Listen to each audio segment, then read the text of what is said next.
Madam VP, thank you so much for your patience. We can ride. Thank you so much. All right. So good afternoon, good evening, good morning to everyone. I don't know where you're calling in from, but we thank you for calling in today. Welcome to Medical Monday with Dr. O. I am not Dr. O, although we look alike. Ha. So today we are talking about autism spectrum disorder. This is the third segment of the series. And we are delighted to welcome our panelists that will help us to deep dive into some amazing discussion, particularly one of them who raised the question about siblings. But just for background, when we talk about autism, we're talking about, these exceptional adults that have unique strengths and different levels of support needs. And oftentimes, we are focused on the individual with the needs and the support. But when we had the meeting last week and a parent brought it up and say, hey, you know what about the siblings? Which indeed is a good question because every family have brothers and sisters and they are also deeply impacted by this journey, not in the same way, but their impact is equally as important. So that is what we want to talk about today and see maybe some of our parents can learn from each other. What's working in this family may not work in the other family, and so on and so forth. But the siblings, the uncles, the aunties, they are often not because of neglect, but because of necessity of their own needs and question and emotionally, they are often, you know, taken to the back seat. But today we want to bring them to the forefront. But before we get started, I would like to welcome our panelists. I think that for purpose of identification, you know who you are. Let's start with self-introduction. I see Ms. Veronica Mitchum on my purview, and then we go to the other speakers. So please kindly introduce yourself. If you're a parent, if you're an aunt and your sister, then let us know before we get started. Okay. Good evening, everyone. My name is Veronica Mitchum. I'm a mother and a wife with two beautiful children. So my daughter is on the spectrum, and we have been on this journey for almost 26 years. And that was why I brought it up the topic that we should also discuss the impact of autism on siblings because they do also share the burden and the caring of their loved ones. Thank you Thank very you. much. Thank you. So who's the next person? Let me check my note here.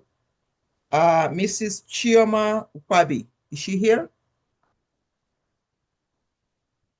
Mrs. Chioma Ukpabi. Okay. What about Dr. Jean Noon Spaulding?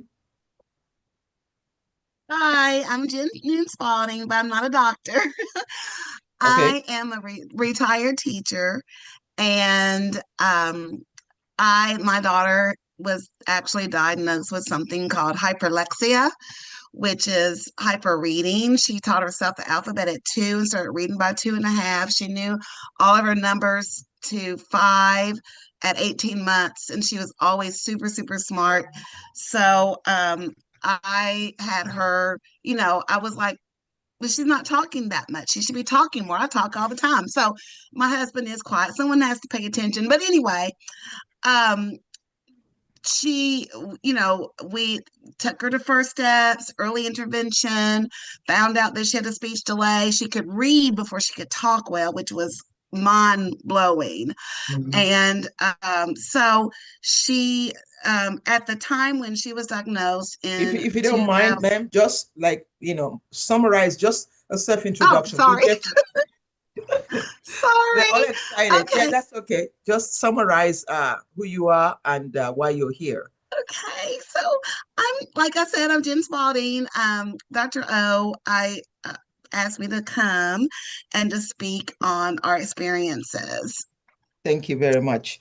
Is Dr. Fillipe also with us today? Dr. Fillipe Muhale is not? Okay. Has Mrs. Chioma Ukpabi joined us? Okay, she's not. Okay. So today we want to focus on how we can better support the siblings and as well as the parents of adults or children going through the autism journey. So, but I want to make it clear right now that supporting, the sibling is not separate from supporting the child with autism. It is part of building a stronger, more sustainable support system for everyone in the household. So we're going to get to that. My name is Madam Lara Okunobi.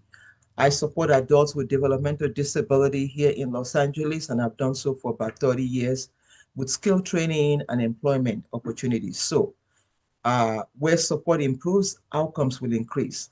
We want to focus on siblings today because they are also sharing in the burden, and sometimes inadvertently, they assume a role that they did not even receive any formal training for, or they might not even be emotionally prepared for.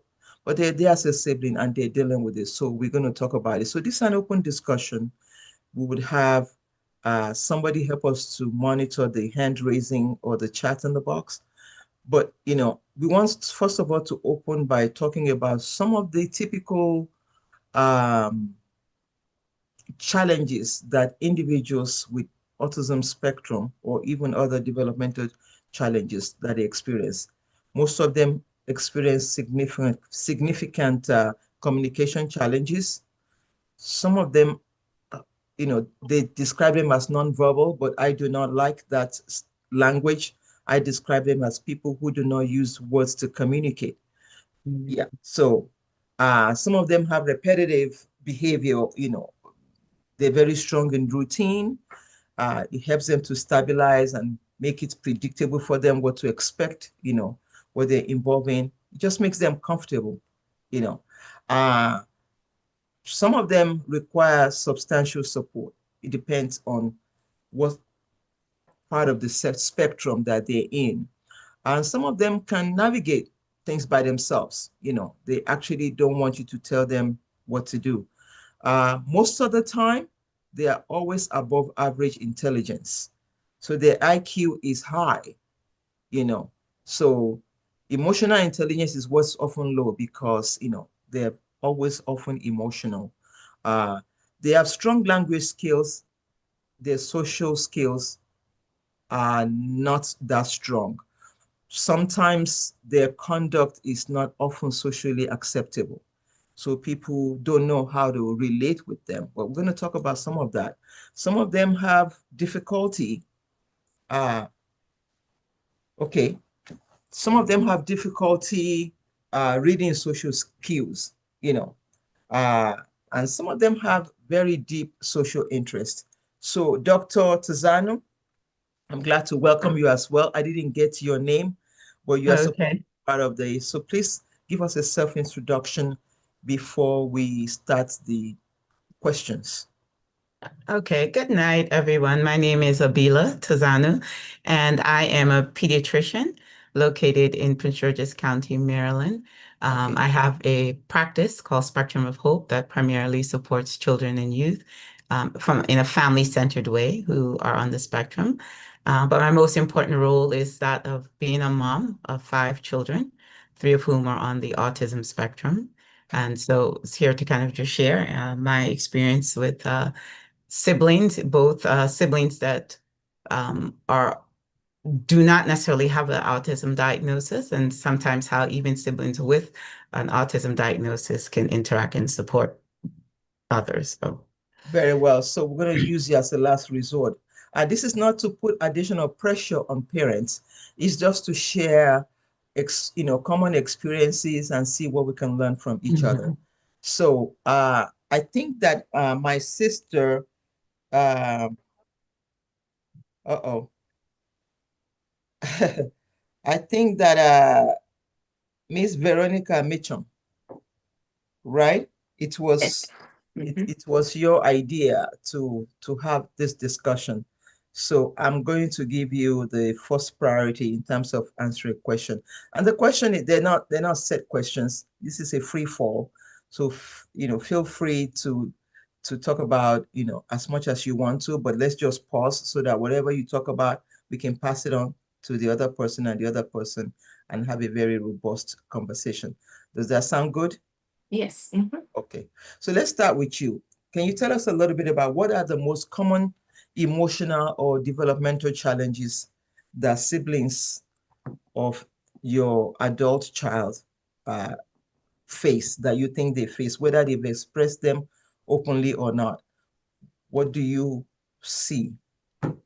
Well, initially, when, like I said, when we were going through this journey, my son, who is older than his sister, felt neglected because all our energy was centered on his sister. And also, there was this communication gap. My daughter did not have any speech until she was almost 5 years old. So trying to interact was a big issue. And she was also trying to learn how to sign language, do sign language. And another one is guilt, because the guilt arises from him having to have a social life, going out with his friends, going on sleepover, parties. And he could not bear not having his sister enjoy the same activities. And he was also not comfortable discussing his sister around his friends because I won't say shame, but he did not think that his friends understood what his sister's condition was all about. So he heard chatters, things not necessarily nice about his sister. So in a way, he refrained from having friends over to come over and spend some time at the house because he wasn't quite sure if his sister was going to have a meltdown. I see. And some of his friends will not understand. So that was some of the issues that he was trying to wrap his head around, trying to see how we can accept and also be able to be comfortable in public with her. Okay. And all of these, are these self-expressed to you, or these are things that you observe? Well, he did express it to us. At one point, he said, Mom, Dad, I have a sister, but I cannot interact with her. And it hurts me. And I feel like an only child. Because I think at that point, she was also resentful of him. I see. For some reason, there was this tension between them. And we found out later on that she wanted to have an interaction with him, but she did not know how to go about communicate. talking. Yes. Correct. So that's what was happening early in this journey. Thank you. That's very detailed for an opening round. Thank you so much. So let's move on to Dr. I don't know, there's Chioma Ukpabi. If you're here, please let me know if you're not here yet. But let's talk about Ms. Jean Noon Spaulding. Hi. Well, I also wrote Dr. O asking her if I was wanting more information about parenting young adults. My daughter is now 23. She didn't have any siblings, so raising an only child that is on the spectrum also has a number of challenges in and of itself. But I really was wanting some advice or some pointers on raising a young adult. It's just difficult because I'm trying to treat her like an adult, and try to support her at the same time. She is a hyperlexic, which is, like I said, is on the spectrum, and she's also ADHD. So there's a new term out. It's called ADHD, ADHD, and that is it's very it's difficult, because they're like a little bit of both autistic and ADHD. Yeah. And so trying to maneuver that and work around that has been challenging. So I was hoping to receive some help on that. I can't really say, can't really advise anyone about siblings because, like I said, my daughter didn't have any. But because she's an only child and because she had the speech delay at one point, I always had, friends, my friends' kids would come over, our relatives would come over that are her age. All of those kind of things is what I did for an only. What about cousins? And I mean, you said your friends' children came up. Are they the same age group or they just Right. All of us, I have a few friends. We all had our children in our 30s, and our okay? children are close in age. So I had those children came over sometimes, and she was able to go over there to house because I trusted them and I knew them. And in addition to that, my husband's nephew has a daughter that is a year older than my daughter. So she also came over. And now sometimes they would, but they're very, very, very different. And so, you know, I don't know. We had some clashes because that child's mother, well, how do I say it nicely, had issues like, she was on drugs. Okay. I didn't know she was on drugs, but she was definitely on drugs. And so the little girl didn't want to go home. And then she would try to, be close to me. And then my daughter would get jealous. It was a mess. Okay. So, and my daughter really was one. She's an explorer. She wants to just see everything. She didn't really care to be set up under me, but she's not going to let someone come over and try to take her mama away from her either. So, we had some issues with that, but we just had friends her age, and I try to just work on social skills with her because it's and if I had to do it over, I would do even more for social skills. I would probably put her into like some more like therapeutic, where they have these groups of children that are on the spectrum that meet and do things together as a group. I would have tried to do more of those kind of things, looking back, because it's so important. I mean, social skills are paramount, really. Yeah, and oftentimes that's usually their challenge, because most of them are very high functioning and Mhm. they skipped some process that we have labeled as normal and not understanding, and they don't have social cues, but they're free spirit. So, but it is up to us to understand their world in order to be able to collaborate well with them, you know.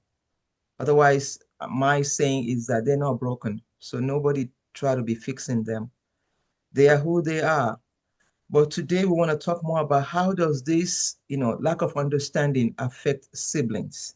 What are the challenges that some of the siblings face? So the two of you, you don't have, your child doesn't, or your daughter doesn't have any sibling, but you know, somebody has already shared about what they observed and what their son, who's a little older than the individual, has expressed. So let us hear from Dr. Um, okay, Tazano. You're almost away from my screen. And then I understand that Chioma is here. Um, so please be prepared. We're just going through the opening rounds of you telling us or sharing with the panel what it is that the siblings, based on your observation or how it was related to you, what are the siblings experiencing in terms of connecting with their sister or brother who is on the spectrum. So please be ready, Chioma. Yes, Ms. Tazani, please go ahead. Share with us what challenges, I mean, a little bit maybe, because I think we have more people here now. We want to talk about a little bit about if it's your son or daughter and how many siblings there are and Mhm. what are the challenges, right? Okay, thank you. Oh, okay, sure. So, as I mentioned before, I have five children, three of whom are on the autism spectrum, and they're all impacted differently by autism in terms of their levels. So, one that is a level 1, level 2, and a level 3. So, just meaning that in terms of communication and behaviors, they have various levels of support.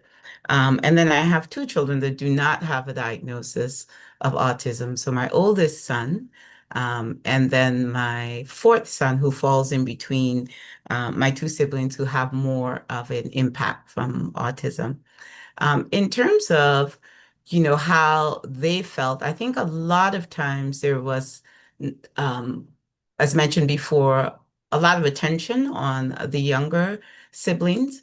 However, just the way that we were raised, and I think culturally, there was a lot of involvement of everyone in the care of my children with autism.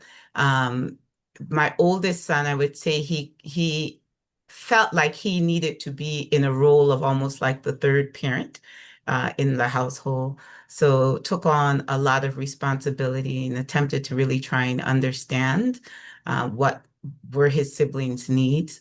My son, who is in between my third and my fourth, I think it was a lot for him. And when I look back and I also think about many of the families that I've supported with autism, many of our children just face many of the same feelings that we have. So the fear, the unpredictability, the embarrassment. A lot of times people don't want to use that word, but there is a lot of embarrassment, but people don't understand behaviors.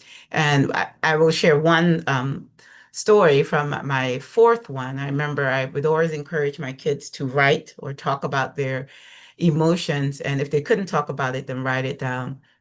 And I remember finding in his journal a little note that he said, "Dear God, help the other children not to tease my sibling, not to tease my little brother."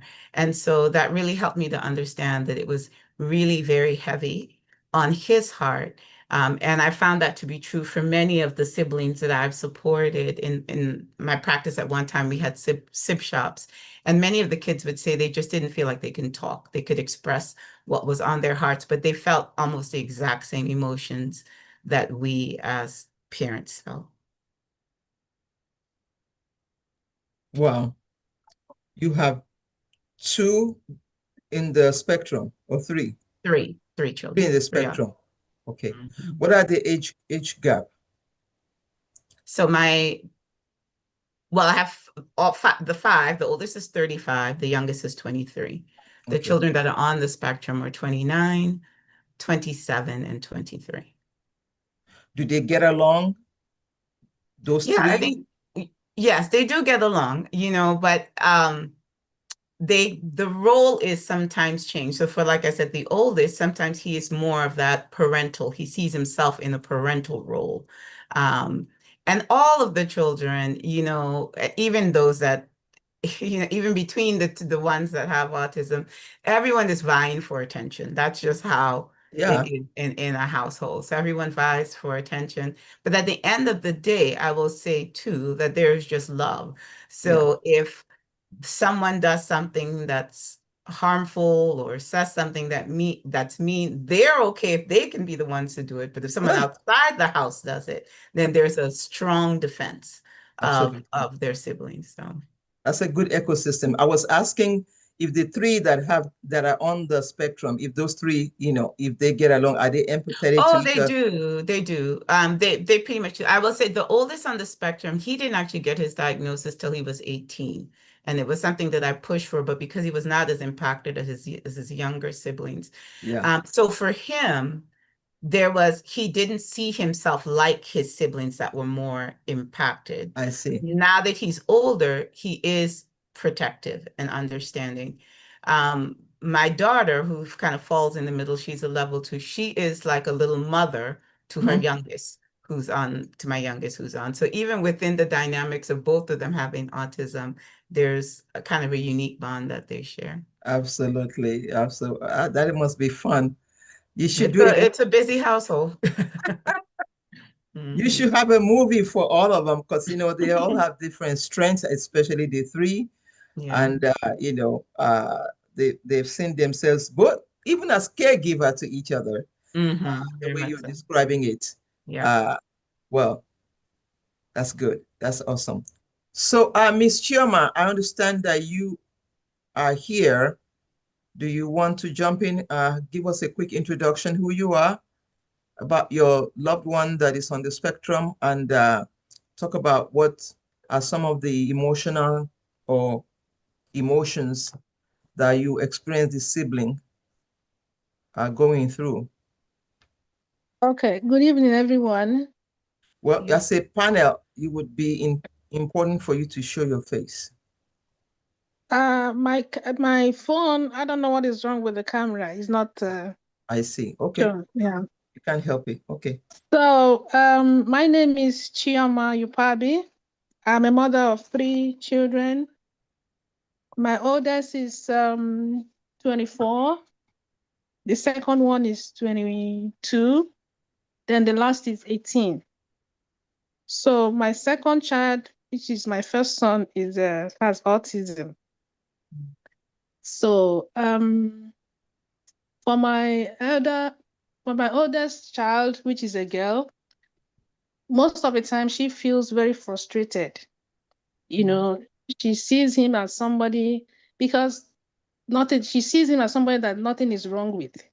So there's no way he cannot my son is very functional anyway, but it's just behavioral issues that he has. So when he throws tantrums or he behaves abnormal, she is so frustrated. Why can't he behave normal? So until I try to explain to her that he's not doing it intentional, something is wrong. Not working. So yeah, exactly. But my younger son feels more neglected.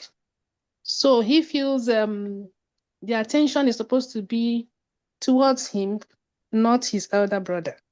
But that one is more supportive. I can tell him, okay, take care of your younger brother. Let me go step aside and get something. And he will do that. But my eldest child, my daughter, she's not really cooperating. She feels nothing is wrong with him and he cannot, there's no way, because he doesn't have. I said, okay, that's at the point I was trying to explain to her. I said, your brother doesn't have a Down syndrome, because she was saying sometime that he doesn't have a Down syndrome. Why can't he do things normally as other children would do? So there's a difference between Down syndrome and autism. Until I started, giving her books about autism, and she started reading about it. And recently she has started, she has relaxed a little bit and she's cooperating with his brother. Wow. Yeah, that denial is there because, especially for those who are high functioning, until some social situations happen that that, wait a minute, they still have challenges because they're very intelligent. So that's why it's a spectrum, and it's like a pendulum. On one side of it, you have to hold them accountable, because they know what they're doing to some extent. But they don't know how to react to certain things. They love routine. They're just some things that are peculiar about them that we want. So I'm going to start the second round of the question with Miss Abila, because you talked about, at the end of the day, they're all vying for attention. So, as a parent, how have you successfully balanced this challenge, with your other children? And you're in a unique position. You have 3 that are on the spectrum and 2 that are not. So, and you said there's a lot of love in the house. I love that. But how are you balancing the attention between the children without feeling like you are you are failing one or the other, or you're taking side with one or the other? I don't think there's any such thing as balance. To be quite, I'm going to be very honest. I don't think you ever you're balanced. You just show up for who needs you the most, and then you have to help your other children understand that there's a need. But one thing you do also have to be very intentional about is making sure that you're spending time with children. So if it's just a one-on-one date with a child who may not have autism, being available to speak to them about topics that are very important to them. I think, I became a mother at a young age, so there's nothing that was not on the table for my children to be able to come to me and talk to me about. So being able to understand that you will never have 100% balance. That's just not realistic about life. And it's okay for them to express their concerns and their needs, but I also have to make communication bi-directional and help them understand that as your mom, I'm not going to be perfect. And I may sometimes react to you when I think that you're not necessarily reacting in a kind way to your sibling, but we can have that conversation and then we can see each other's sides and attempt to move on from it. So it's changing. It changes every day. But as my children have gotten older, I see the level of maturity that has started to take place. I think also it's very important to make sure that you do a lot to center around family. So it's not just around the child. So holidays, making sure that everyone is seen and felt, if you're going out to dinner, everyone is seen and felt. So, yeah. Yeah, thank you for saying that, because I think Miss Mitchum mentioned that, there's guilt, there's a mixture of guilt, there's embarrassment, um, and all of those when it comes to raising a child or an adult child with on the disorder or any form of disability whatsoever. And yeah, that is true. That is true. But how do you, as a parent, I'm asking Ms. Mitchum now, how do you, as a parent, overcome that stereotyping and, community hostility towards your loved one? Okay. My son, he's 30 years old. So and my daughter, she's 26. She's going to be 27 in about 2 months. Whenever I go out with them, I sometimes, like at church, in the beginning, most of the parents couldn't relate to what was happening to my child, to my daughter. But I have to let the parents know that this is my daughter. She's on the spectrum, and I try to explain the condition. And some parents are uncomfortable, to have their children around my daughter. But my son has gone to a point where he's also basically introducing his sister and teaching his friends the acceptance. And it took a long time, but he even wrote it down when he was going to college. And, and this is where the acceptance comes into place. When he was about to submit his essay, for his college, and they said, who is the most important person in your life? He actually wrote it about his sister. And that was very touching because I didn't know the impact and how much his sister life was impacting him. So the challenges is I have to be upfront with people. I'm not always going to hide my daughter because she also has the right to go to functions. But the best thing is to know the surroundings. When I know that it's going to be too much sensory overload, I try to have her in the back or we just time. And like the other speaker, a panelist said, we try to have family time, going to dinners, restaurant, so she can learn the etiquette and the social skills. But sometimes it's almost like an expensive takeout. You sit down, you're about to have dinner, and then the meltdown starts. Then you have to get up and go. But that is how we've been balancing the family life. And my husband sometimes will just have a day out with my son. And so that's, it's a journey, but we've learned to include everyone, including grandmother, aunts and uncles and cousins in helping us. That's a very robust ecosystem. Inclusion is very important because individuals that are in the stage, they are capable of doing a lot of things. But, if we change the way we look at things, the same things that we say will change. If we see them as helpless and whatever, then we're going to infantilize them all the time. But no, you have to hold them accountable, because adulthood is not about your ability or capability. It's about your age. It's about your age. So if they're 18, 19, they cannot be called children. You start with that. They're adults. And you hold them accountable as an adult. If they're capable of getting a job, you support them in getting a job based on the capacity that they have. So I want to pose that same question about shame and embarrassment, especially when you talk about church. I want to pose that to Ms. Ukpabi. Okay. For my son, like I said before, he has this fixation about cars.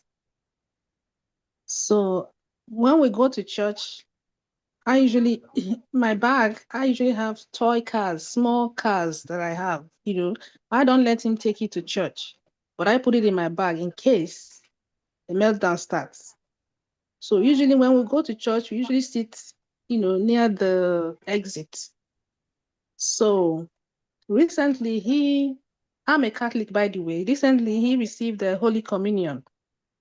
So, and I don't know, somehow the Holy Communion that he received, each time he wants to go to church, he will go to church, tell me, I want to receive Holy Communion, let's go to church. So before the Holy Communion, usually when the meltdown is about to start, as soon as I give him the toy car, he relaxes. He doesn't throw tantrum until the church service is over.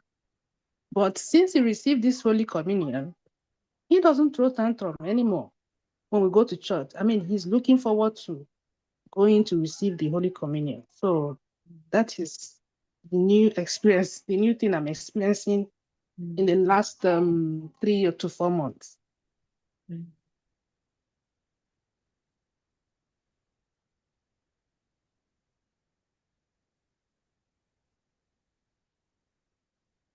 I think you're muted, Miss Economy. I apologize. Thank you. I was saying that just so we don't have unrealistic expectation when it comes to religion and some kind of quick fix, we have to peel the onion a little bit. What about the Holy Communion that is so important to him? Because when something is important to someone, they will do other things that we think is important for them until we understand what's important to them. So the Holy Communion, you might want to ask a little bit about, what did that mean to him? What did that communicate with him? Maybe secretly he's seeking God and he feels that that's his connection with God. But the Holy Communion, I just want to make sure that those who are Christians or non-Christian don't think that as soon as you apply Holy Communion to your loved one, everything is going to change. This is just personal to him, to me, and to him. I mean, it doesn't apply to everybody. I mean, I don't know what it is. I don't know what it is, but you should want to know. You should want to know, because that's an area of strength. If he's so excited about doing that all the time, what does it mean? You need to peel the onion a little bit, because you can use as a leverage point to now get him to do other stuff. You understand what I mean? Yeah, because you just unlock something important right now that that is important to him, that can be used as an intervention in the in the situation of a meltdown. But thanks for sharing that. There's so many ways to get there. So, is Dr. Fillipe here yet?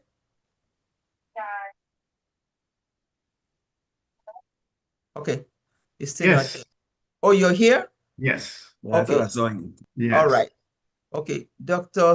Fillipe is a parent and he has become our guru on this Medical Monday in terms of sharing his experience. Do you want to share a little bit about, how you're balancing the sibling, responsibility and whatever? At what point does one sibling's help start to become a burden? Yeah. Yes. It's a difficult question to answer because it's not every day the same thing. But the way how we set it up, the house is the three boys who are between 12 and 6.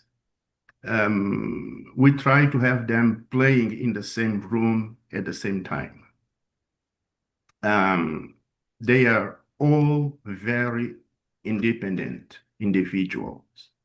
They like to play on their own. And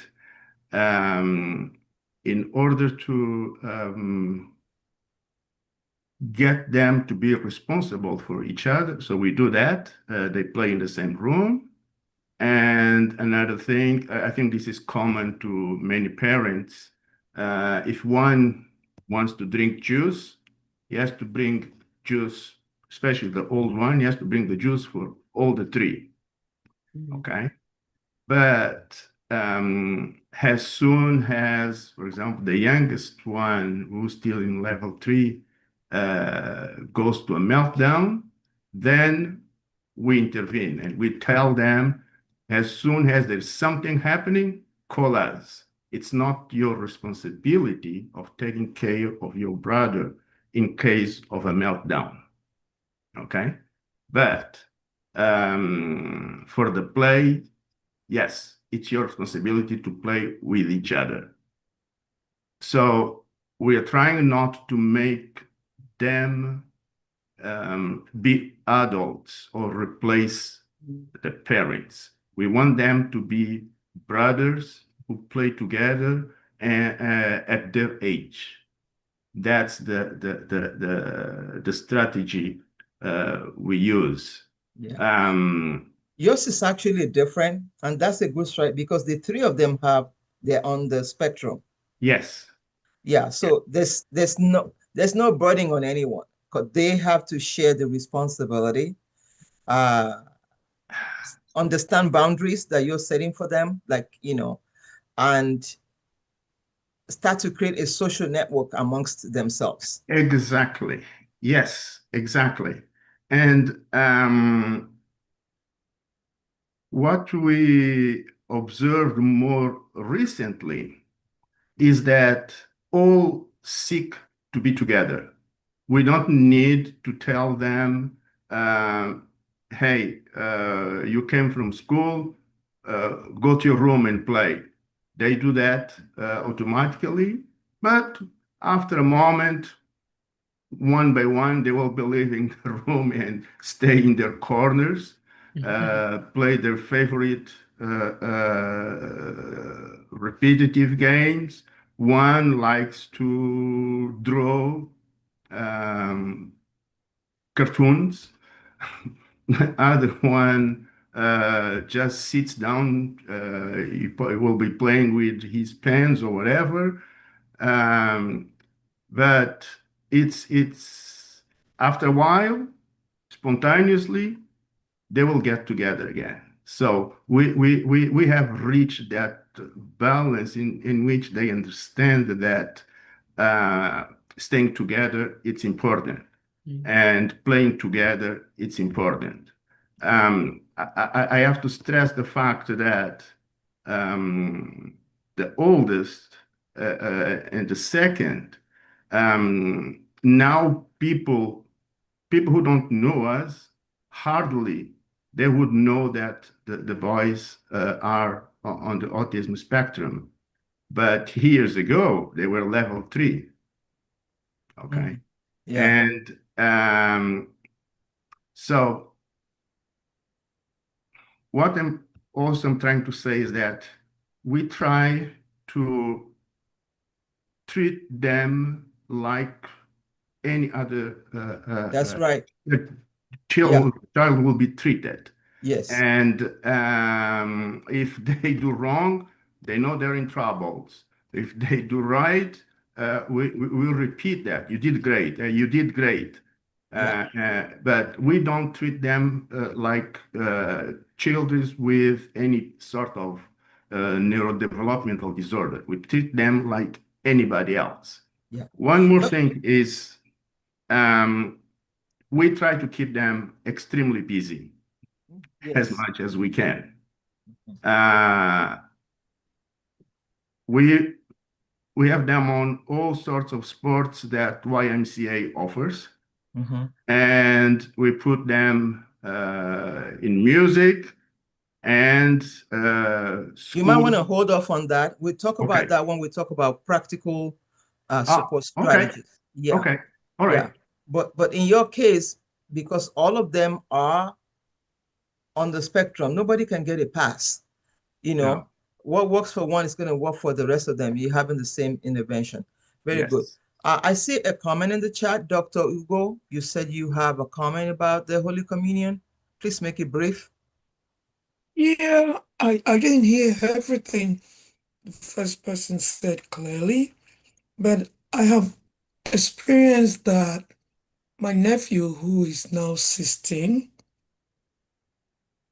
when he wanted to start going to, we are Catholics, when he wanted to start going to Holy Communion with us, the priest told us that from his experience, when autistic kids start insisting to go, they have a special class where they put them through to the level of their understanding, and they support them to appreciate that that this is something holy, sacred, and something that is not a joke. And they said they always observe something and that we should watch out. So he just had his first Holy Communion and confirmation about 6 months ago. And you can see the difference in him. Whenever he goes to communion, he calms down. He's more I don't know how to describe it. It's just something I noticed. And I realized that I noticed the same thing with another kid who is about 29 now in our former parish. I actually met the young man when he went and did First Holy Communion confirmation activities as an adult. That was about 12 years ago. And it just changed him. Okay. He even started becoming really somebody who we could hear what he was saying. He stammers and he's highly excitable. But when he goes for Holy Communion, I don't know if it's because of the kind of lessons they gave them, teaching them comportment. In my own parish, a nun taught my nephew. In my former parish, some very experienced catechists taught that young man. You could see the difference. It helped them get more. I don't know if there's a connection. I just thought I should share. Thank you. I mean, thank you for sharing that. Just to clarify, though, that faith is an individual experience. Whatever you believe will work for you. The Holy Communion is a faith extender. Just want to make sure that somebody doesn't rush to this bookstore and buy boxes of Holy Communion and that's administering, and it doesn't work. It's not It that it's doesn't not work gonna that work. way. Yeah, it doesn't Thank work you. that way. So, No. Everybody, it's whatever you trusting God for will work for you. And all of this, it doesn't hurt to add spirituality to it. If whatever your faith division is, yes, by all means. So many things work. Thank you for sharing that. Miss, I'm missing one of my, uh, mm, I think I want to talk about the embarrassment and whatever in the church place. Did Miss Abila, did you get a chance to chime on that? No, but I do. Can you hear me? Sure. Okay. That church was a very difficult setting for my children and myself. I think a lot of times in our communities, autism and other developmental differences can be spiritualized and sometimes not in the most healthy way for the family.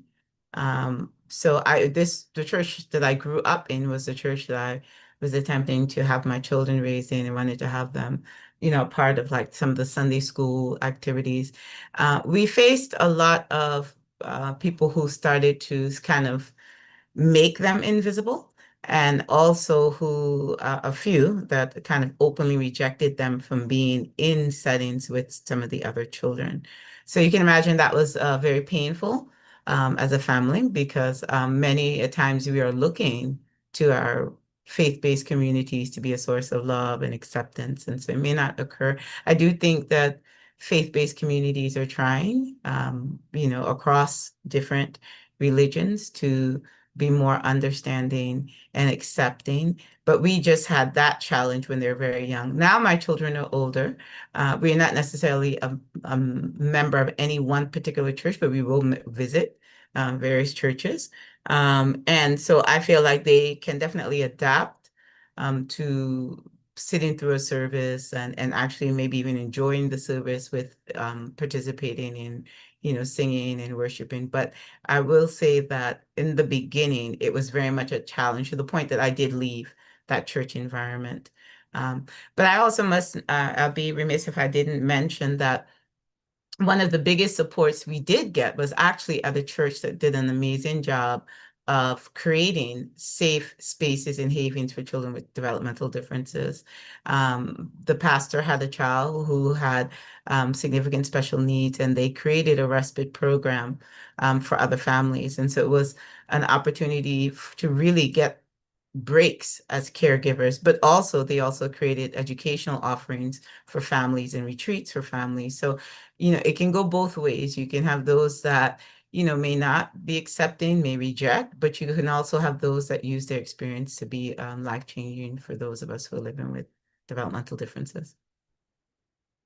Thank you. I'm glad that you did find some solution, and that's all it takes. It takes somebody who's gone through the same experience or similar experience to be empathetic. Otherwise, it's hard to know. A lot of people don't know what to do. So, one of the solutions we're going to talk about today would be a one-page description. You learn to create a one-page description for your son or daughter that puts them in 3 different compartments and say, hey, these are the things that are important to me. These are the things that are important for me. This is how I can be supported. When you see me scratching my head, it means I'm going through stuff. You can help hold just little things, because the parents are the most, second to the person going through the journey. The parents are the next authority in terms of what's working and what doesn't work. And if we have not been able to patiently educate people around us about that, then, we kind of expose our loved one to unwanted or unintended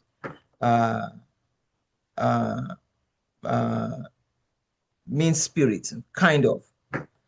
It's unintended. But when people don't know, they just look at them as if they are, some other bad words I don't want to say.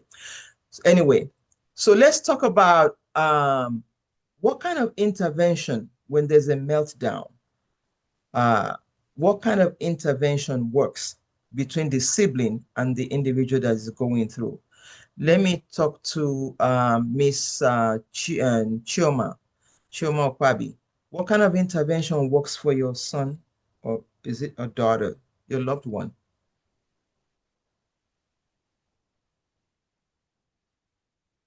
Is she there? Hello? Yes. Yeah, I'm here. Yeah, for my son, like I said, once you give him his toy cars, he's fine. So How old is your son? he is 21. 21. 21. Okay. Yeah. Okay. Once you give him the toy car, he's fine. Okay. That's what works for him. Okay. So are you able to anticipate, or you give it to him when that behavior is occurring or before it No. occurs? Before. When he's about to start, I just give it to him. He calms down. I see. Okay. So before a behavior occurs, you understand what he's trying to communicate, or you understand that there are environmental triggers. How do you know? Because these are some of the things that we know, and it is not communicated to someone else that could provide support. So how do you anticipate that, oh, wait a minute, this is about to happen? How do you know? What are the signs?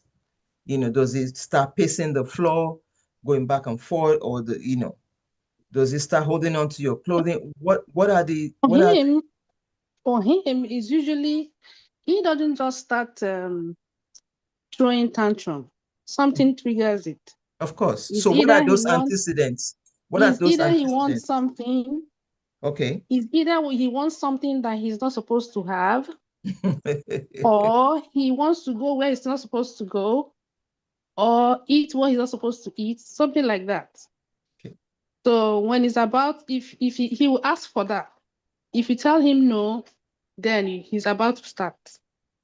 So instead of giving him that particular thing that he asked for, if you give him the toy car, he calms down. Okay.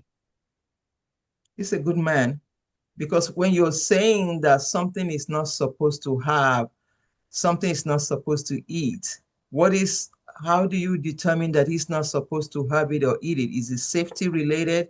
What is the reason why? Like for me, I don't give him soda. The soda is off limit. Okay. So I don't let him have it. So if he sees maybe his younger one taking soda, he wants to take. So if I tell him no, he wants to start. Well, but when I give him the toy car, calms down. Okay. And he understands why he cannot have or should not have soda. Yeah, he understands, because once he takes that soda, the hyperactivity is off the roof. Okay. So that's why I totally stopped him from taking it. Yeah.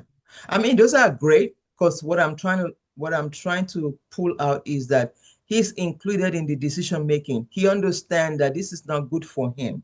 Yeah, he does. Because we have to be careful about some kind of discrimination.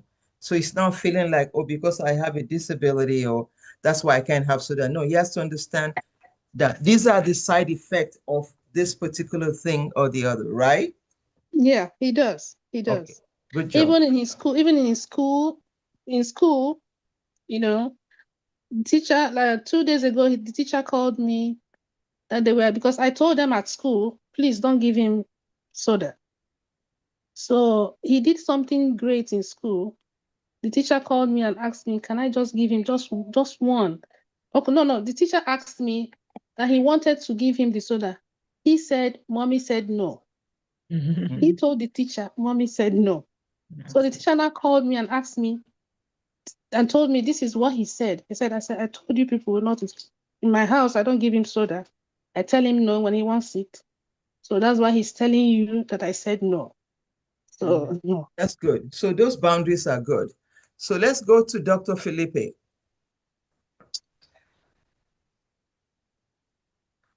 Dr. Fillipe, are you here with us? Yes, I am. Okay. So can you chime in on that in terms of boundaries, and how do we, what kind of intervention works? Because you have 3 different personalities. Oh, yes. And strong personalities. What we have learned is that what works for one will not necessarily work for others. Yeah.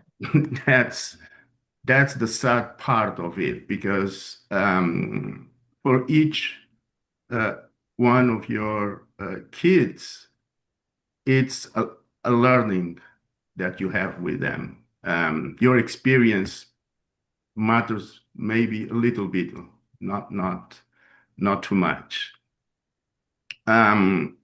We had troubles starting with the first one, going to church, going to events. When they start the meltdown, and we never knew why the meltdowns appear. It just happened. So you did not know what the antecedent was the trigger. Okay, what was the trigger? Yes. Okay. We cannot pinpoint.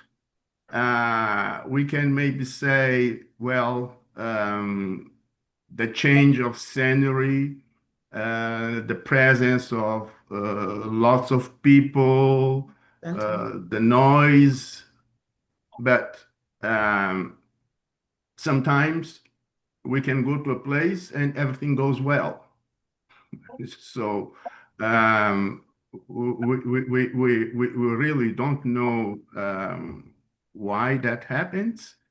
And what we have been doing is, or we found out that leaving the room and have a walk helps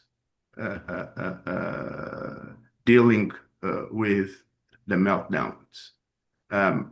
They all like to walk, and that's our experience with this. Yeah. And I would like to come back to what we were talking about before, the shame yes. Go ahead. part. Yes. I never been ashamed of my son's condition. It's not that I've never been. I don't know what it is to be ashamed about their condition. It is what it is, and other people have the problems with the shame, not us. Okay, and the difficulty it's to bring others to understand that we have this condition. It's not that we didn't raise the child properly, or there's something wrong genetically with us. If you remember last week, there was a beautiful slide shown by Dr. Fawole about the causes of autism. You get lost in the middle of it. Yeah, the DM code. Yeah. Yes, there's so many reasons. And I prefer to say that trying to pinpoint why we have this, it's a waste of time. That's true. Okay?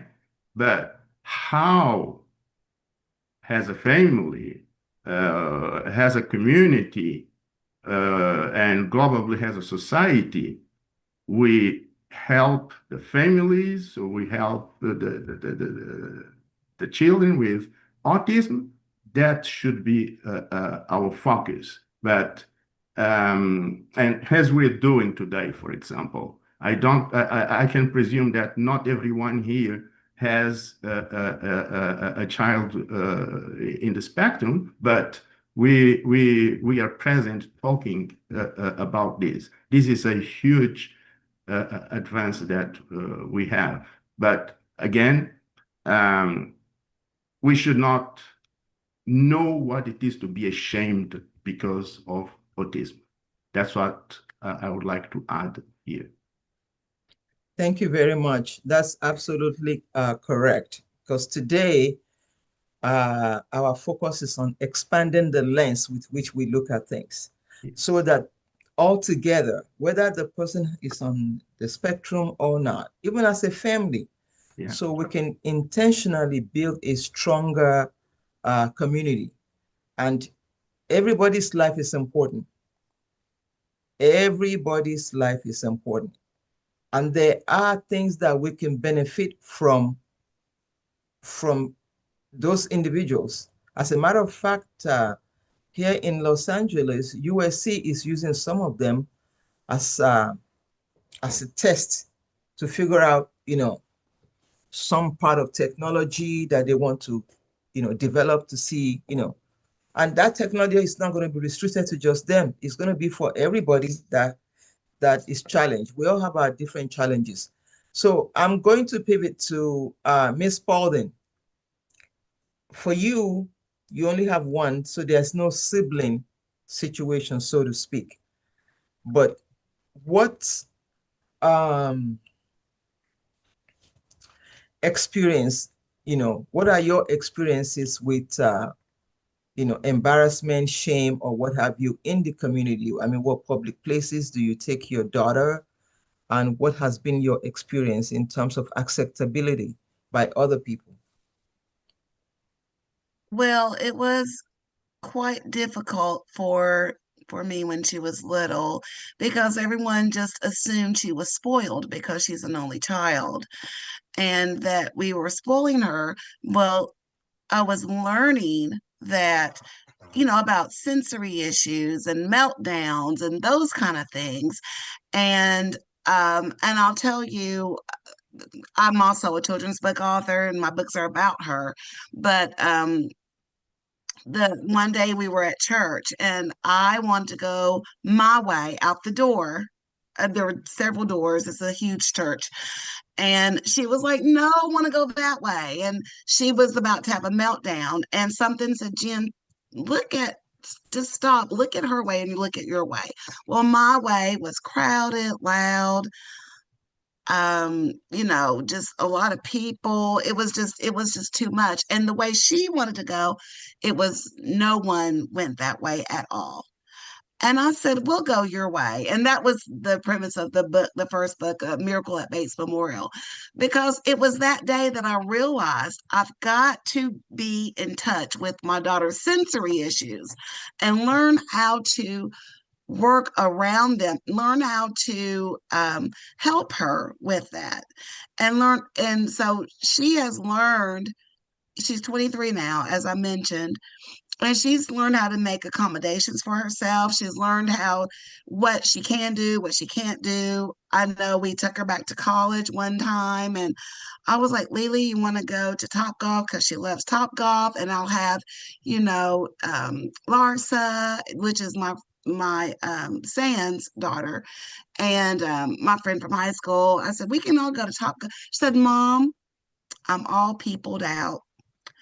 And I was like, okay. And I had to respect that.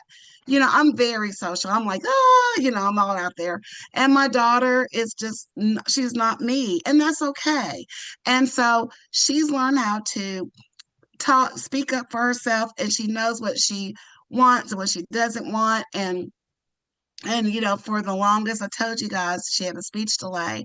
So my biggest fear was that people wouldn't know how smart she is, because she is brilliant. I mean, she's so smart and and she's a good person, just a kind, loving person. She started her own charity when she was 12, making blankets for homeless people. And we've made about 900 in the 10 years we've been doing it. But that was my biggest fear, and it was embarrassing sometimes, the things that she would say, and people would try to talk to her and she wouldn't look at, I mean, but I had to just understand that everybody is different. She's neurodiverse. And it's okay. She doesn't owe anyone a conversation. She doesn't owe anyone, she doesn't have to look at anyone, she doesn't have to. And so I just learned just to be her advocate and disciplining her, of course, if she's because sometimes she's very rigid. You know, a lot of autistic people, it's either black or white. They love you or they hate you. Okay. And there's no in between. And so, you know, I'm just trying to help her navigate through life with love and understanding. Absolutely. I like that. She's all peopled out. Yeah, absolutely. You know, that's part of what we're trying to do. We have to be sensitive to providing options. Though we are parents, we cannot impose on what decisions they should make. When we bring options to the table and allow them to make the decision, they understand consequences. If they make a decision that does not produce the right outcome, they understand consequences. That's how we train them. So when you're going through, and just on a lighter mood, you're going through a crowded door. These are people that don't like crowd. You know, they thrive on isolation. They don't like crowd. So you were not even paying attention or considering her needs. But being in the church, the Holy Spirit must have spoken to you. Haha. To say, listen to her. Yeah. So we have to be very attuned to their needs, especially environmental triggers. You know, those are some of the things that throw them off. Noises, even in the church. If the band is too loud, so if you love to sit in the front, it may not be working for your son or daughter. You may have to sit so far away where the intensity of that thing is not, or even lighting. So we have to know what are these antecedents, what is it that could trigger, because believe me or not, they don't want to have any meltdown. They don't want to have any meltdown. They're very conscious about themselves as well, but they're communicating something when those meltdown happen. So we can prevent it if we are aware of what those triggers usually are. And May I interject one thing, please? sure, please. Once you know what your child's sensory issues are, like if they have a problem with light, maybe you should have like a little sensory bag of things. Like if they have issues with smells, have like a plastic baggie of with dipped, you know, take some cotton balls and dip them in like some vanilla or something, lavender or something like that, that's soothing, and let them smell that instead of whatever the bad smell is. Or, you know, making sure that they have earphones or something if they're in a loud environment. If you have to go in a crowd, you know, make a game of it. You know, how many doors are we going to pass before we get to the other side? You know, have them, you know, and then that'll give them something to focus on. They're focused on counting the doors instead of all the people around them. Yeah. So thank you All for of these little sharing things that. help. Sorry. Because I know you have to go very shortly, but that was the next segment I was about to open up for us to all talk about individually, like Dr. Fillipe rightly said. It's not a one size fits all. What No. works for you may not work for the other. Even the three of them, it's not the same thing that works for them. So I want to just like classify it as working, not working. What is it that works in your household for each child, or if it's only one, what is it that didn't work?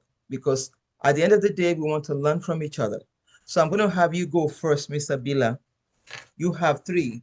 And by the way, I just want to pause for you and Dr. Fillipe. Ladies and gentlemen, let's just give them a round of applause. For dealing with three individuals on the spectrum is not a cakewalk. It is not at all. So thank you for doing a fantastic job. Because you're not here to complain, you've just been here to just share. And we are very appreciative of all that you've shared with us. So thank you with all the emojis. You know what, this is the best crowd ever. Medical Monday, Dr. O. Good job, everyone. So I wish we can translate all of that to money. Interesting. Miss Abila, if you don't mind, kindly check your private chat. Thank you. It's Dr. Teacher. Okay. So I will share a little bit, and then I do have to come off because my children will be here in about 9 minutes. But I think the question was, you know, sharing what has worked. I think it, you know, one of the most important things is to, as parents, to understand is that all of us kind of have some innate parenting skills. So we see ourselves as our children's teachers. But when we have children with different abilities, that paradigm is shifted. Our children now become our teachers. And so we have to be open and we have to be willing to understand and learn them, and also learn how autism uniquely shows up in them, as well as all of the coexisting conditions or differences that can go along with autism, as was shared the last time. So I think, being a student of your child is one of the it's fundamental to being able to understand and to create supports for them. I'd also like to, just because I have to hop off, I want to just share a couple of things I wrote down about just our siblings, because I know this was the intent of tonight. The first is that it's really important to create safe spaces for siblings, spaces where they can express their emotions, spaces where they can have mentorship. I share this because not only my own children, but supporting families with other siblings. I remember when I used to have a sibling support group, many of the siblings would come in and have sometimes more behaviors than the children impacted with autism, because they were just vying for that attention. They were just so happy to be in a space where they finally got seen. And so I think as we think about interventions, really making sure that we can create these safe spaces within our homes or within the community. The other thing is just educating parents, other parents, about the needs of siblings, because that's a discussion that isn't had for most of us as parents. We're just kind of figuring it out as we go along. But I also want to end on two very important kind of future notes when it comes to siblings. The first is that a lot of studies show that even though siblings may have a very challenging time, just like we as parents, over time, they really grow and blossom with supports into beautiful people. Many may have mental health challenges or develop mental health challenges because of this journey. So we have to be mindful to support that. But we do see a large percentage of siblings going into public service fields and human support fields because of the experience that they've had being a sibling of a child or youth with autism. Last but not least, I will say that any parent that has other siblings, we should never, ever, again, expect that they should take on the responsibility of parenting or supporting a sibling once we leave this earth. I think many parents think that a sibling will step into our role once we are taken home, but that should never be the expectation. We should really allow our siblings to know that they can live their own lives, their full lives, and be a part of, and their siblings can share in their world, but they should not be totally responsible. So I want to share, I love quotes, and I would leave this quote. It says, "Parenthood is about raising and celebrating the child you have, not the child you thought you'd have. It's about understanding your child is exactly the person they are supposed to be. And if you're lucky, they might be the teacher who turned you into the person you're supposed to be." That comes from the Water Giver. And I truly believe that I'm a different, a better, a more fulfilled woman, not in spite of my children, but definitely because of my children. And as Dr. Mozan had said, acceptance is one of the biggest steps in order to get to that place. So thank you all. Much blessings and peace. Before you leave, let me give you another quote as well, because this is very important. Maya Angelou, she says, "I may not remember what you said. I may not remember what you did, but I'll never forget how you make me feel." Yes, exactly. We talk about love being in the house. So when we learn to love all of the children, unconditionally, for sure, if a child feels love when it's time for correction, you will not need to bite your tongue. You will not need to hold back, because that child will know that, yes, he or she is loved. Well, all of our parents, because you know what? Their children thrive on routine. I think it's dinner time or some kind of other time, pickup time for most of them. But thank you for joining us. For whoever is still able to stay, we're going to wrap up very soon.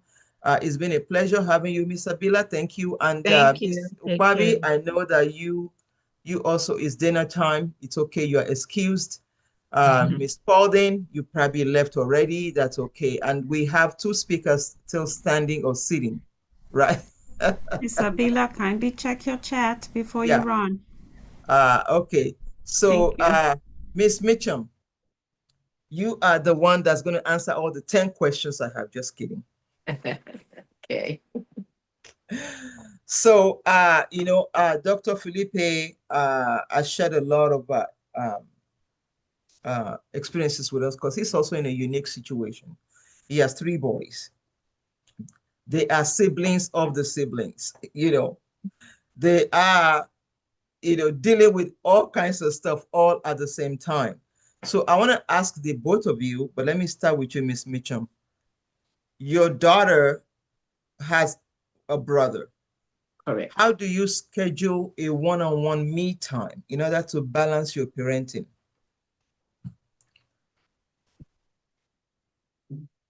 Well, since we're a family of 4, and there was this age gap in them.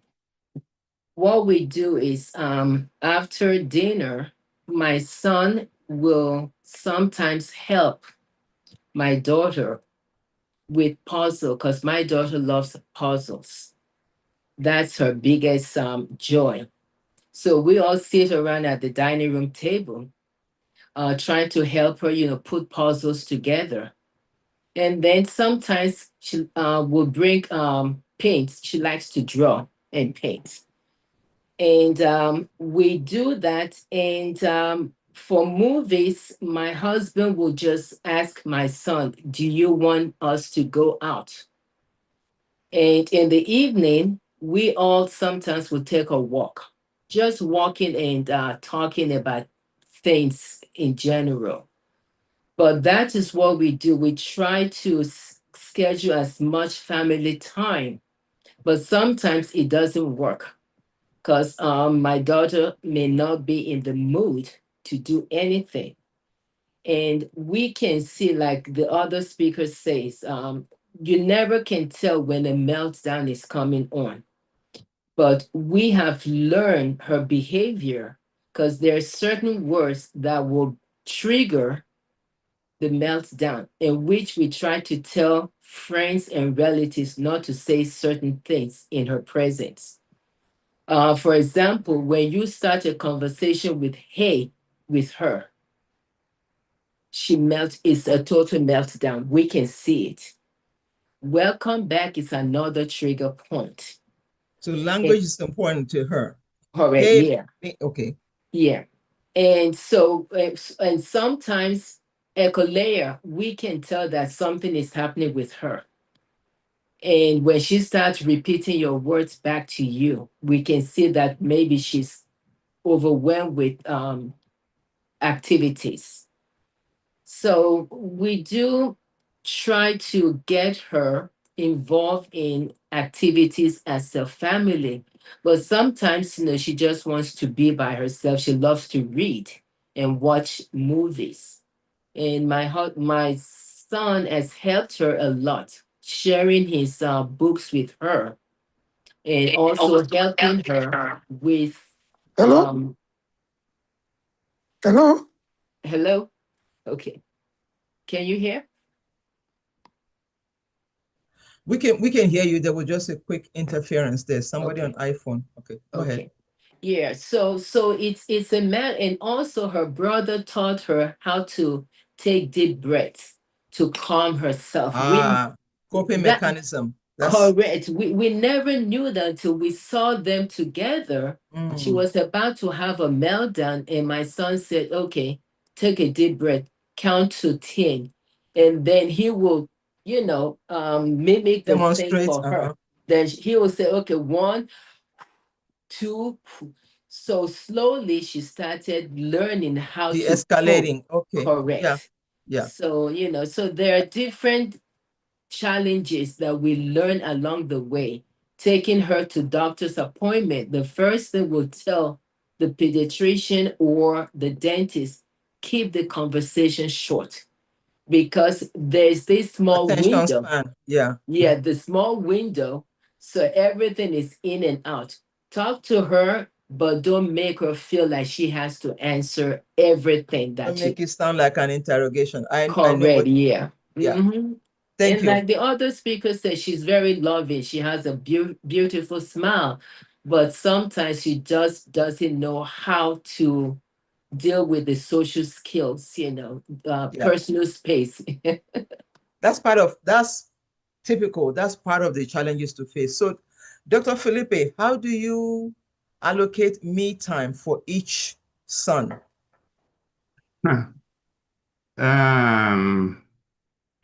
We are a typical family, in that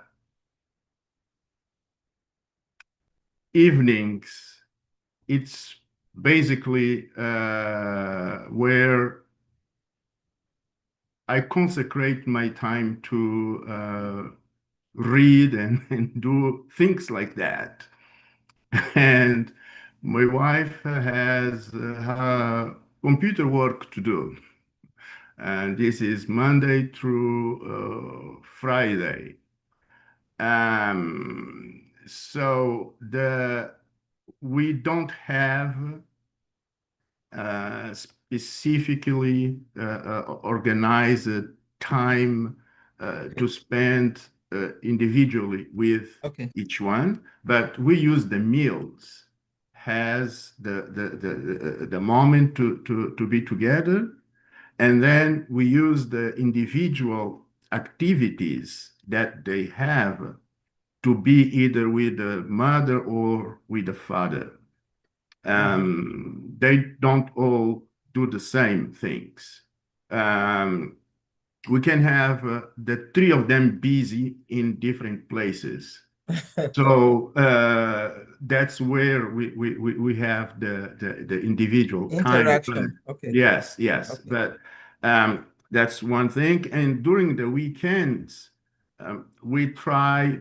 They all love cartoons, their own cartoons. Mm-hmm. So we will be sitting and watching Pokemon or Disney, Mickey Mouse, or having them watching car racing or football. I mean, the real football with me. But it's hard to schedule it because we are running basically all the time. You're on That's the different shift, reality. 3 shifts a day. Understood. Yes. Understood. Yeah. Well, I mean, because all of you three are in the spectrum, you may not, that me time may not necessary because they thrive on being alone. They don't even want to interact with you. They'd rather by themselves. Oh yeah. Oh yeah. Yeah. That's true. But you have structured them in such a way that no matter what, you still have to have a connecting point with each other. You have to talk to each Oh, other. yeah. So you have Definitely. helped them to build a social skill, which is very important. Yeah. So we do have a celebrity in our midst, Isaac Gerald, who has done some work within the autism community. I don't see you. If you can show or Hi, introduce good yourself. evening. Yeah, good evening, Isaac. How are you? I am very good. Very insightful conversation. I've been listening. Unfortunately, I had to quickly step out to go pick up my meds from the pharmacy, so I'm driving at the moment. But I'm grateful to connect. Okay. Uh-oh. You must be in some no network, I have like a music Nigerians would say. academy that caters. What did you say? I said no network. You faced that for a minute. We couldn't hear what you were saying. Oh, my bad, my bad. Can you hear me now? Is it better? Yeah, better now. Okay, I apologize. Again, I'm on the road, so I kind of figured the network is going in and out. But yeah, no. So I was saying that I was just introducing myself. I'm a singer, songwriter, performer, and I have an academy that caters to individuals on the spectrum. So it's a music academy. We do music therapy services. We also do music for fun, education, and we nurture talented individuals on the spectrum. And we've done a couple of amazing things. So last year, one of our songs, so we have a song out. Myself and individuals on the spectrum actually put up a record together, and it was considered for 2 Grammys last year. Wow. I also did the Guinness World Records, and I sang for 98 hours, attempting to break the longest singing marathon. And I did it to shine the light on the need for music therapy for individuals on the spectrum. Um, I've done a couple of amazing things. I'm working on a summer showcase for the individuals where they actually get to showcase, their talents in the presence of like friends and family out here in the Prince George's area. And just a couple of amazing things. I also have an academy. So the academy is going to be running a program for these individuals over the summer, right? So that we can train them and get them ready for the summer showcase, pretty much. So I don't want to bore you all with long talks. No. It's not boring because you see, we're looking for resources, and you definitely bring a lot to the table. Dr. O is not here. The other Dr. O is here. I'm not a doctor, but I'm representing a doctor today. So we'd like to bring it back. Yeah, we would like to bring it back because Dr. O is big on accessibility. And if you are in that space where you are, art, music, and whatever, these are the areas with adults with disability or autism. This is where they thrive. Areas where they can express themselves and things like that. And music definitely is an very important resource or therapy for some of them. And some of them are actually, artistic too. So they have this very, very artistic. Yeah. So I see an opportunity for collaboration, but I think Iro Okanwa, does Iro Okanwa have your contact to share so that we can leave that information with Dr. O to connect with you? I don't know that they do, but what I could do, I could put my name, number, email, and website in the chat, so anybody who needs it can please grab it.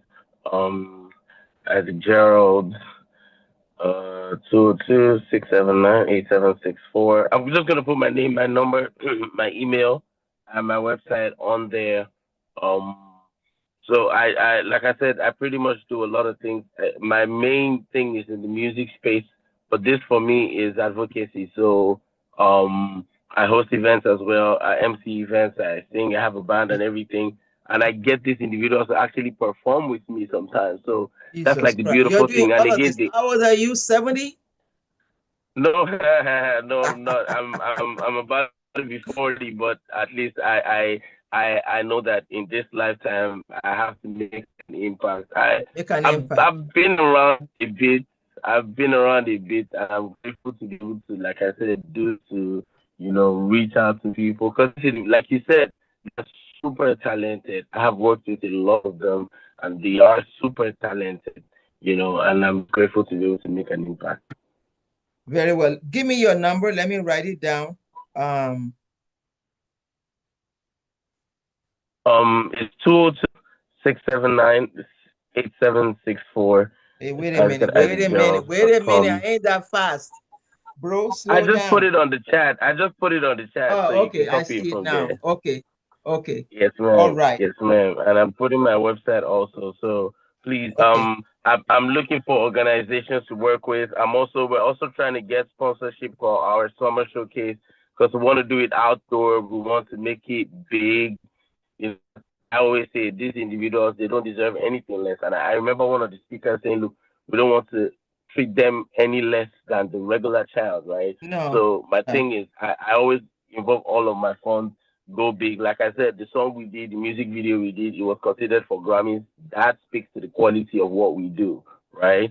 So it's nothing less than what should be industry standard, right? So we're always looking for opportunities, sponsorships, and individuals who want to. And it's a 501c3, so it's a foundation that is registered. So whatever documentation that any of the organizations may need, please reach out to me. I'll be glad to work with you.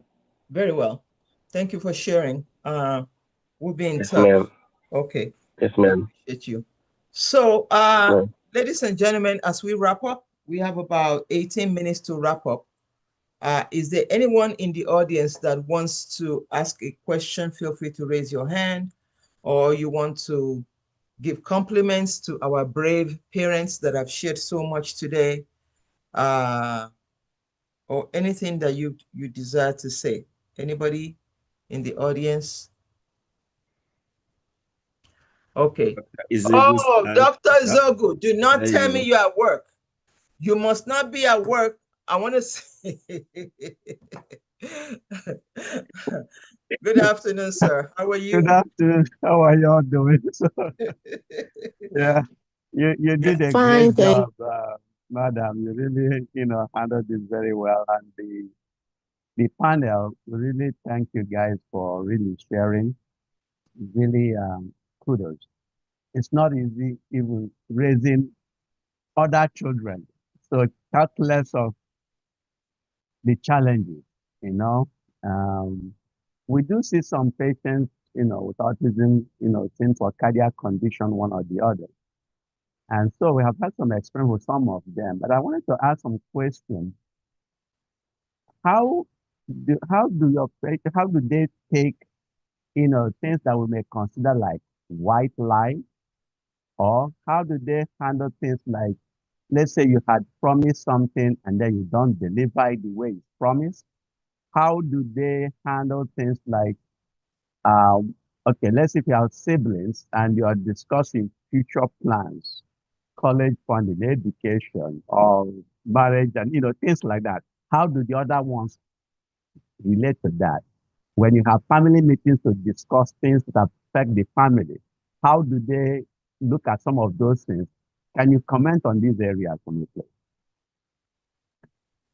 Yeah, Dr. Fillipe, can you Yes, start? yes, Okay. yes. So you have three of them, three Yes, personalities. yes. I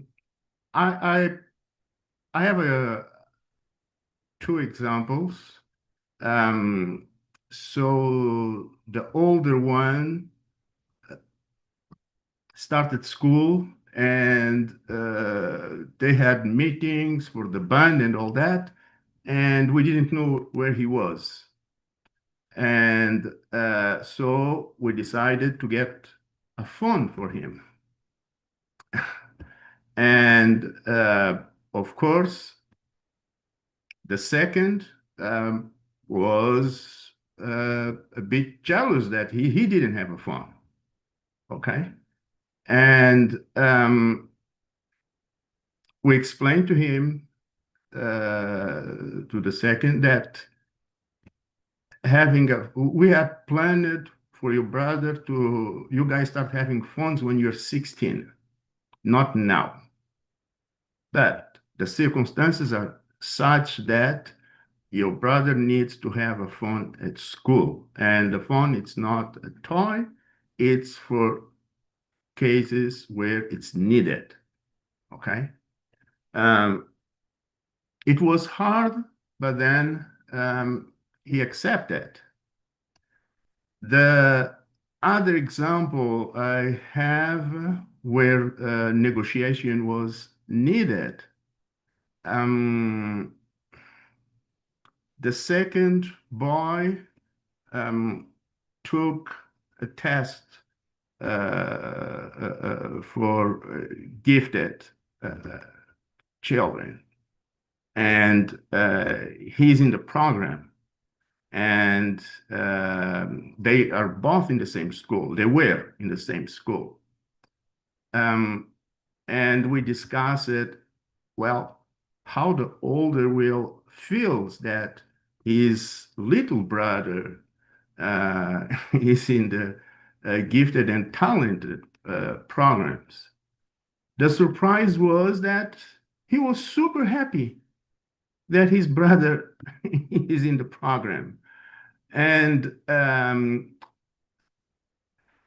so it depends, I would say, in in the individual characteristics of the boys.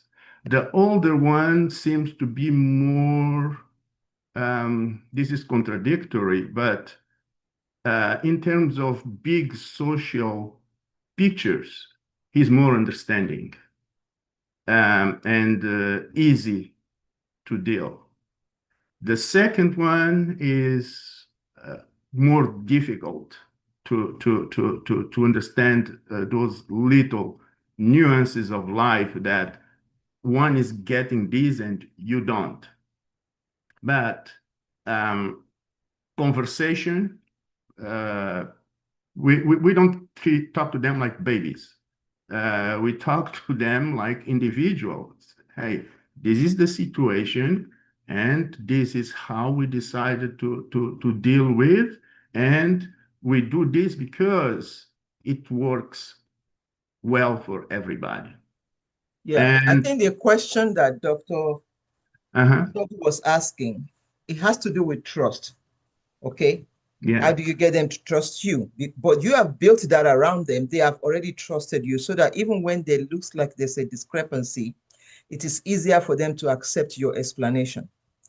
But if you have not invested in building trust, it is very, very difficult for them to accept whatever you're saying. And some of them have the capacity of fabricating.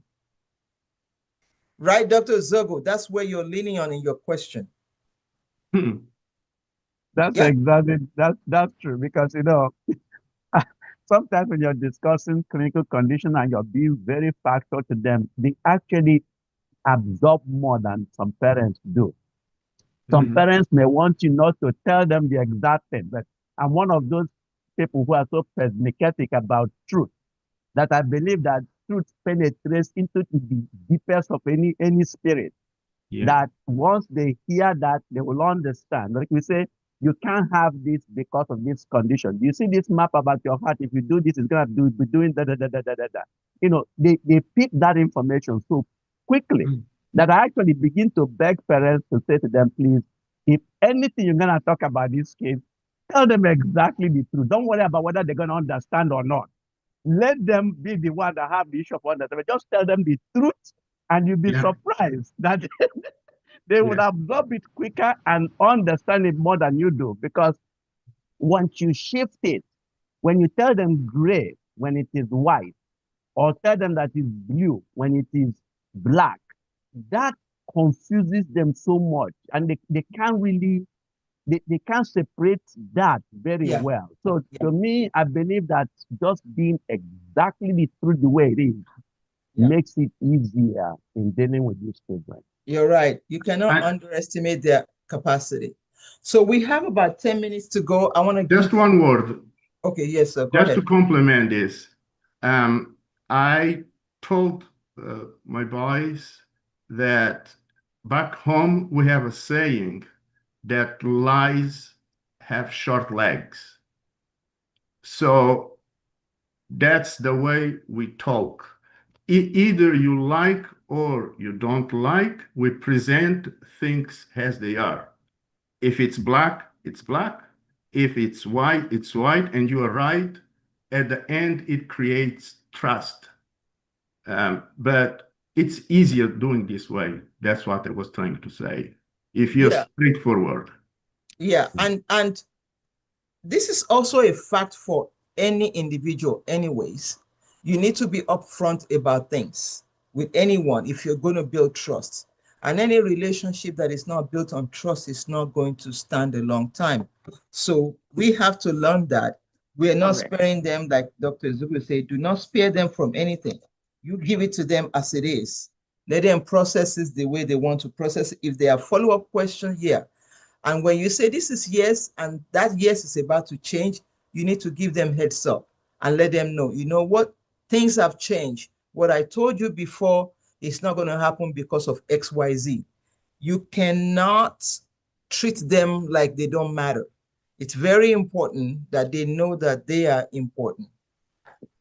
If I may piggyback on the speaker, Dr. Fillipe, and what Dr. Ezegu had asked. Yeah. Is it, yeah. My daughter, because she sees her brother driving. And one day she said, Mom, I want a car, I want to drive. So what I asked her was, why do you want to drive? And she said, well, I want a red car just like my brothers. So I had to ask her, do you know that you have to take tests? Are you able to follow the directions and, go through the learning process? And she thought about that. And she said, well, you know what, Mom, maybe I can wait. So instead of me telling her, no, you cannot drive, and even at her program, the manager called us and said she has been asking about driving. What do we think? So I told them, just go through the lesson, let her see the process. And maybe it was curiosity she wants, because she's always watching how we, position our hands on the steering wheel. But after I walked her through the process, you have to do this. And she understood. But it's like we have to be upfront and be truthful and just lay out what the decision is going to be, and let them make the final decision. So Absolutely. that's what we do Inclusion, they with need her. to be included. But again, there's the cultural thing. Us growing up, if your father says no, you dare not ask why. But, but we are in America. Even a 2-year-old, you say no, you say why? They want to know why. So we must be accustomed. Because they have a disability of some sort doesn't mean they don't deserve to know the why. We need to be accustomed to changing the way that we relate with them. Great job, parents. Mr. Baba Singri, and then Bridget Zoe. You are going to help us wrap up. So you have 2 minutes each. Okay. I took a lot of notes, but I didn't know where to start. I think one of the questions I had is, do you guys, are you treating this as a disease, or are you treating it as a parenting issue that we have to deal with? Because I see so many, some of them seem like, okay, we trying to deal with parenting, and others seem to feel like, well, in sociology, we look at things from whether the individualism of people are not the same. Even twins do not behave the same way. So how do you factor those things?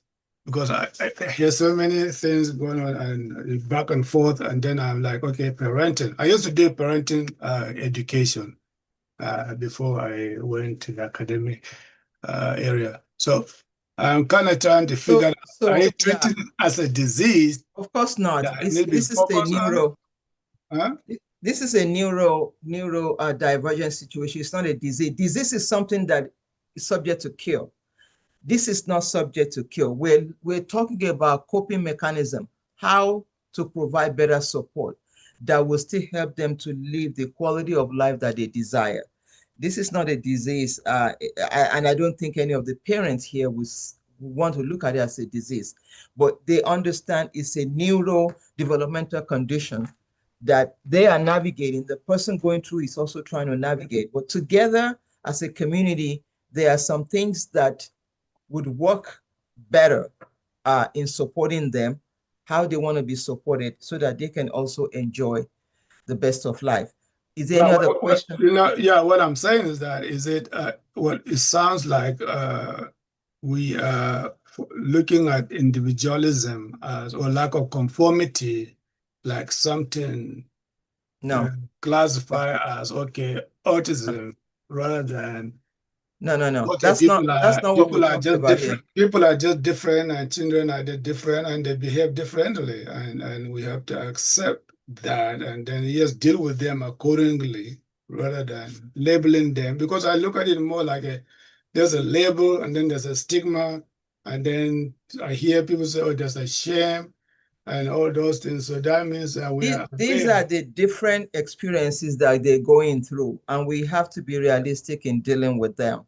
So these are parents, these are real life experiences that they're talking about, whether it is with the individual. Today's actually topic is focused on the siblings. How are the siblings handling this caregiving role? Are they acceptable to it? Do they feel ignored? Do they feel like it's a burden? Are they cooperating? How are we preparing the siblings to be part of the support ecosystem without making them feel like the burden rests on them? That's what we talked about today. So it is not a disease, far from being it. But Mr. Baba, I'm going to have to go to the other person because we're about to wrap up. We can talk more. Maybe, I don't know what Dr. O's plan is, but maybe the next time you can still ask some of those questions. But thank you for the one you asked. Bridget, it's your turn. Good evening, everyone. This is Nkechi. I want to say thank you to every parent that has spoken. I want to commend you all.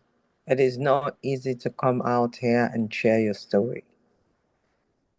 And you're not just sharing your story, you're giving us a chance to learn more about who these individuals are.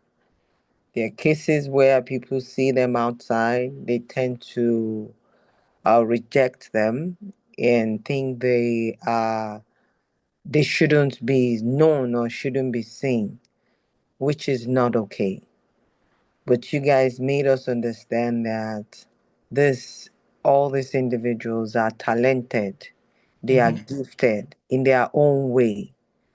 And it is not of your doing that this happened. God understand, and you guys are taking it wholeheartedly to deal with the situation and making the life of those young men and women better. I want to say thank you. We really appreciate you coming out to share your story. Have a good evening, and may God bless those kids for us. Thank you. Amen. Thank you. So we're at a point where, and you kind of, I'm going to segue into this a natural saying that when life gives you a lemon, you you find a way to make a lemonade out of it. Enjoy it. Enjoy your children, male and female. And I want, as we wrap up, I want all of us again to just give a fantastic round of applause to the parents that are going through. Thank you so much. So let's send out all the emojis. Send out yes, thank you. Thank you for sharing your stories. Thank you for being vulnerable. Together we'll find a cure. Together, that's what I do for a living. Together, at some point, together there will be a cure. And I think it's gotten better than those who didn't even know what to do to begin with. So thank you again, Dr. Fillipe, and thank you, Ms. Mitchum. The other three speakers had to leave, but we appreciate you coming. Dr. Zugu, thank you for your question. Mr. Baba, thank you for your question, and other people that asked the question.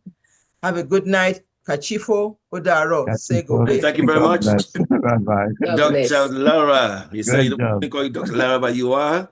And I'm recommending, I know I have everybody's support to say that you are going to be hosting once a month, at least to take off the load of Dr. O. So we are all voting for that. We're all job. thinking the Great same job. thing. Yes. Madam Chair, you were phenomenal. You were fantastic. Oh my God. It didn't feel different. Template sounded good. Excellent. Dr. Ozoigu, thank you.